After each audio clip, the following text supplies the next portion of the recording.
¿Puede la pena trascender la vida? Antígona, Abimael Guzmán y los límites del poder estatal sobre el cadáver del enemigo. Hola, mi nombre es Emily Guamán y el día de hoy en el presente video voy a realizar un análisis de un problema de filosofía del derecho a partir de dos casos, que aunque parezcan contextos muy distintos, a mi parecer comparten una misma tensión. Sobre qué puede hacer el poder político con el cadáver de quien considera el enemigo. Por un lado, voy a partir de Antígona, de Sófocles, donde Creonte prohíbe que Polínices sea enterrado porque lo considera traidor de Tebas. Y por otro lado, voy a analizar el caso peruano de Abimael Guzmán, de Sendero Luminoso, quien murió en prisión en 2021, cuyos restos fueron cremados, dispersados de manera reservada. Desde un inicio quiero dejar en claro mi postura, que este análisis no busca defender a Abimael Guzmán, ni mucho menos justificar a Sendero Luminoso, ni tampoco desconocer a sus víctimas. Al contrario, el rechazo al terrorismo es el punto de partida de este análisis, justamente porque se trata de un caso extremo. Sirve preguntarnos si el Estado de Derecho conserva aún los límites, incluso cuando se actúa frente a quien genera el mayor rechazo social. Mi tesis es la siguiente. El Estado sí puede adoptar medidas para evitar la apología del terrorismo y proteger la memoria de las víctimas, pero esas medidas no deben convertirse en una prolongación simbólica de la pena del cadáver. En otras palabras, la seguridad nacional puede justificar restricciones, eso sí, pero no está bien que haya un poder absoluto sobre los muertos. Para ordenar el análisis del video, voy a dividirlo en 5 partes. En el primer apartado explicaré qué ocurre con Antígona y por qué el conflicto no es solamente familiar en el texto, sino jurídico y político. En segundo lugar, presentaré brevemente el caso de Abimael Guzmán y la decisión del Estado peruano sobre sus restos. En tercer lugar, explicaré que ambos casos se vinculan desde la filosofía del derecho, especialmente a partir de la relación entre el derecho positivo, la justicia y los límites del poder. En cuarto lugar, analizaré si la medida adoptada por el Estado peruano puede justificarse desde la proporcionalidad. Finalmente, cerraré con el concepto del síndrome de Creonte y con una conclusión propia sobre este caso que nos deja como estudiantes de derecho. En primer lugar, Antígona y el cadáver de Polínices. En Antígona, el conflicto surge después de una guerra por el poder en Tebas. Eteocles y Polínices, hermanos de Antígona, mueren enfrentados. Luego de eso, Creonte, nuevo gobernante de la ciudad, decide que Eteocles sea enterrado con honores, pero prohíbe la sepultura de Polínices porque lo considera un traidor. Este punto es muy importante. Polínices ya está muerto. Por tanto, la orden de Creonte no busca impedir una acción futura de Polínices, sino él busca producir un mensaje político para los vivos. Quien se enfrenta a la ciudad será excluido incluso después de su muerte. El cadáver se convierte en una herramienta de autoridad. Creonte no solo quiere gobernar sobre los vivos, también pretende decidir qué muertos merecen duelo, merecen sepultura y memoria. Antígona desobedece esa orden, pero su desobediencia no debe entenderse como un simple acto sentimental porque es su hermano. Ella no dice únicamente quiero enterrar a mi hermano porque lo quiero y ya. No, lo que sostiene es mucho más fuerte que eso. Hay deberes que el gobernante no puede borrar, como el respeto a los muertos y ciertas leyes no escritas que no dependen de la voluntad del poder, en este caso. Aquí aparece el primer problema de filosofía del derecho. Una norma puede ser válida dentro de una comunidad política y aún así ser injusta o moralmente cuestionable. Isabel Trujillo, una autora que considero para el presente análisis, explica que la tradición del derecho natural distingue entre lo justo legal y lo justo natural. Es decir, esta distinción no niega la existencia del derecho positivo, sino que nos permite evaluarlo críticamente desde los criterios de la justicia. Por eso no quiero simplemente reducir a Antígona a una frase muy simple como Antígona representa el ius naturalismo y Creonte representa el positivismo. No, sería una lectura muy por encima, muy pobre, porque la tragedia muestra algo mucho más profundo. El poder político necesita límites, es cierto, especialmente cuando pretende convertir el cuerpo humano en un instrumento de castigo. En segundo lugar, corresponde analizar la muerte de Abimael Guzmán y la decisión estatal.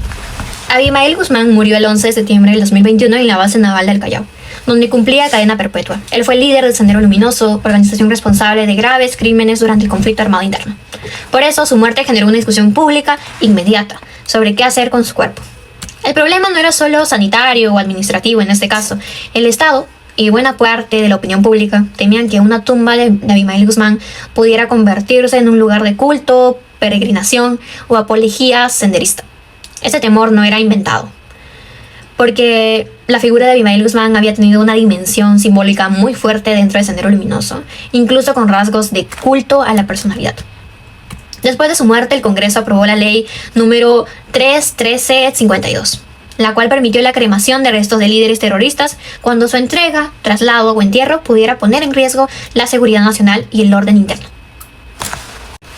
Finalmente, el cuerpo de Abimael Guzmán fue cremado y sus cenizas fueron dispersadas en un lugar reservado.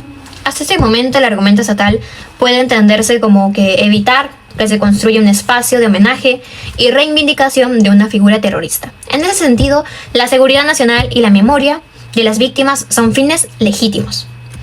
Pero el análisis no termina ahí, porque en un Estado constitucional, que el fin sea legítimo no significa que cualquier medio sea válido. La pregunta jurídica de fondo es si la cremación y la dispersión secreta eran realmente necesarias o existían medidas menos lesivas. Siguiendo con el análisis, conviene preguntarnos por qué el vínculo de Antígona con el caso de Abimael Guzmán.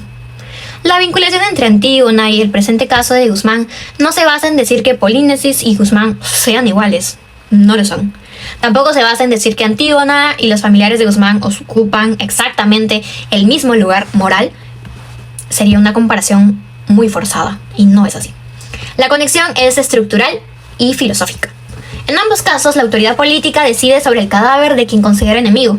En Antígona, Creonte niega la sepultura a Polínesis porque la considera un traidor. En el caso de Guzmán, el Estado impide que la tumba pueda ser identificable mediante la cremación y dispersión reservada de sus restos. En ambos casos, el cadáver deja de ser un simple resto físico y se convierte en un objeto político. Sirve para enviar un mensaje. Hay enemigos que no solo son castigados en la vida, en el plano terrenal, sino que también son excluidos simbólicamente después de la muerte. La diferencia en el caso de Guzmán ocurre de un Estado constitucional moderno.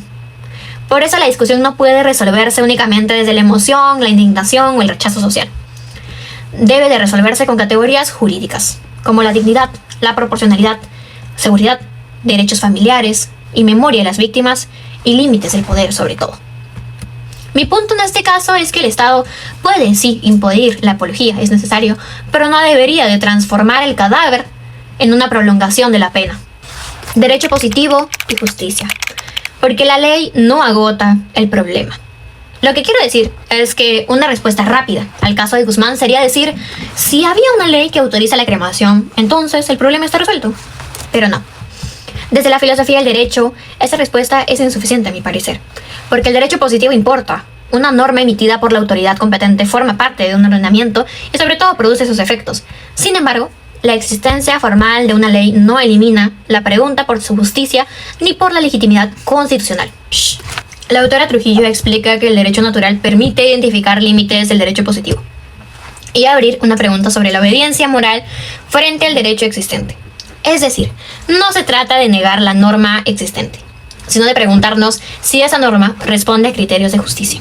Aplicándolo al caso de Guzmán, esto significa que no basta con preguntarnos si la cremación estaba autorizada.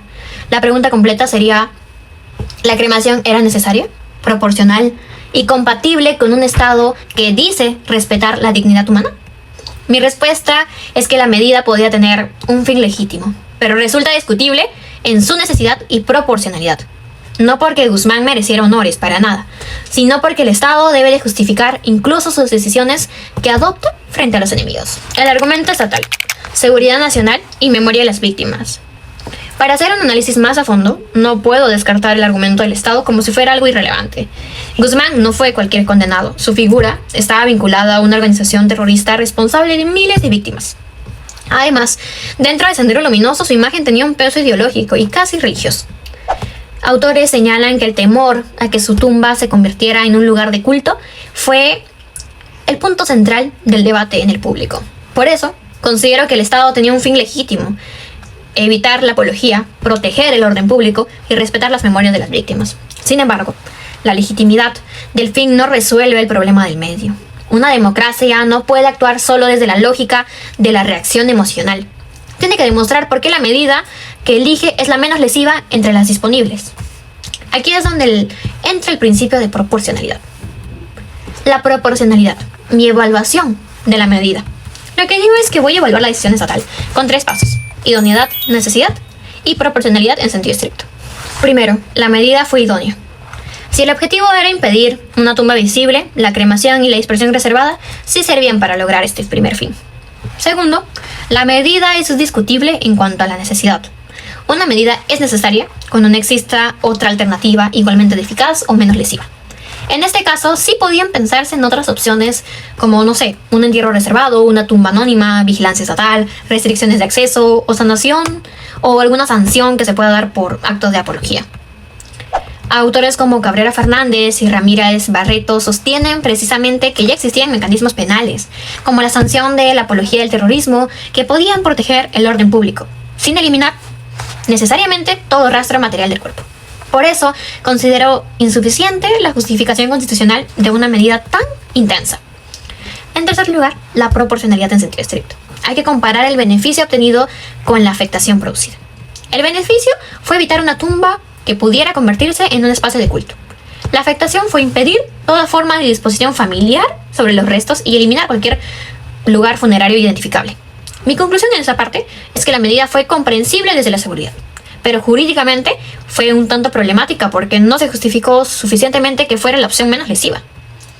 Entonces, también hay que hablar de la dignidad, porque hablar de ello tampoco no significa que estamos defendiendo a Guzmán. Lo que quiero decir es que es un punto muy delicado, si bien es cierto, pero hablar de la dignidad en un caso como el de Abimael Guzmán puede sonar incómodo, sí, pero precisamente la incomodidad hace que el tema sea importante para la filosofía. La dignidad no es un premio para las personas buenas. Si dependiera de la simpatía social, pues dejaría de ser un límite jurídico y se convertiría en una recompensa moral. En un estado del derecho, la dignidad funciona como un límite frente al poder, incluso cuando se trata de personas responsables de crímenes gravísimos. Esto no significa que estamos perdonando a Guzmán, no significa homenajearlo o rentabilizar el daño que hizo Sendero Luminoso, sino significa algo muy distinto, que el Estado no debe de abandonar sus propias reglas cuando actúa frente a quien más se está repudiando. Otra vez, autores como Cabrera Fernández y Ramírez Barreto sostienen que la protección de derechos humanos no desaparece automáticamente por la condición de recluso o perpetrador, salvo restricciones legítimas y proporcionales. Entonces, mi postura en este aspecto es clara. Reconocer límites al Estado no equivale defender al enemigo, equivale defender la diferencia entre derecho y pura fuerza. Finalmente, tratamos el síndrome de Creonte y la necropolítica. Aquí aparece el concepto que para mí le da más fuerza al presente análisis, el síndrome de Creonte. Una autora como Robin Acevedo usa esta expresión que me pareció muy importante añadirla a este análisis, porque el cadáver de Abimael Guzmán y la necropolítica peruana es su idea central, que el Estado no solo administra cuerpos vivos, sino también administra cadáveres, funerales, tumbas y memorias. La necropolítica, explicada de forma muy sencilla para el presente video, es que el poder de decidir qué ocurre con los muertos, quién puede ser enterrado, quién puede tener tumba, quién puede ser llorado, quién puede o quién debe de desaparecer del espacio público. En Antígona, Creonte decide que Polínesis no merece sepultura. Con eso no solo lo castiga al muerto, sino también se define quién pertenece a la comunidad y quién puede ser expulsado de dicha comunidad. En el caso de Guzmán, el Estado también decide que no debe de tener tumba identificable. La diferencia histórica y moral entre ambos casos es enorme, pero la estructura es comparable, porque el poder administra el cadáver del enemigo para producir un mensaje político. Robin Acevedo, un autor, advierte que prohibir entierros o sustraer los restos de los familiares puede terminar reproduciendo una lógica de deshumanización. Incluso sostiene que esta conducta puede leerse como una forma de síndrome de Creonte otra vez, porque es una respuesta emocional y punitiva que prolonga la exclusión del enemigo más allá de su muerte. Mi interpretación es que el Estado podía neutralizar el riesgo del culto, pero debía de evitar que esa neutralización se convirtiera en un castigo prolongado. Finalmente, después de comparar Antígona con el caso de Guzmán, mi conclusión es la siguiente. La pena no debe de trascender la vida como castigo. Cuando la persona muere, el Estado ya no puede seguir ejecutando una pena sobre ella. Lo que sí puede hacer es adoptar medidas preventivas para proteger el orden público, impedir la apología del terrorismo y respetar la memoria de las víctimas, sobre todo. Pero estas medidas deben de justificarse como prevención, no como una venganza ni como una eliminación simbólica del hecho. En Antígona, Creonte cree que proteger la ciudad le permite negar la sepultura del enemigo. Pero la tragedia muestra que el poder no reconoce los límites, termina dañando también a la comunidad que pretende defender. En el caso de Guzmán, el Estado peruano tenía razones legítimas para impedir que su tumba se convirtiera en un espacio de culto senderista. Sin embargo, dichas razones no eliminaban la obligación de justificar la medida desde la necesidad, la proporcionalidad y la dignidad. Por eso, el aprendizaje que quiero dejar en claro con este análisis no es defender al enemigo, es entender que el Estado de Derecho debe de medir los límites que conserva, incluso cuando se actúa frente a quienes todos rechazan o quienes todos comprenden como enemigo. Antígona sigue siendo actual porque nos recuerda que una comunidad no se define solo por cómo se castiga a sus culpables, sino también por los límites que se impone cuando se decide sobre sus muertos.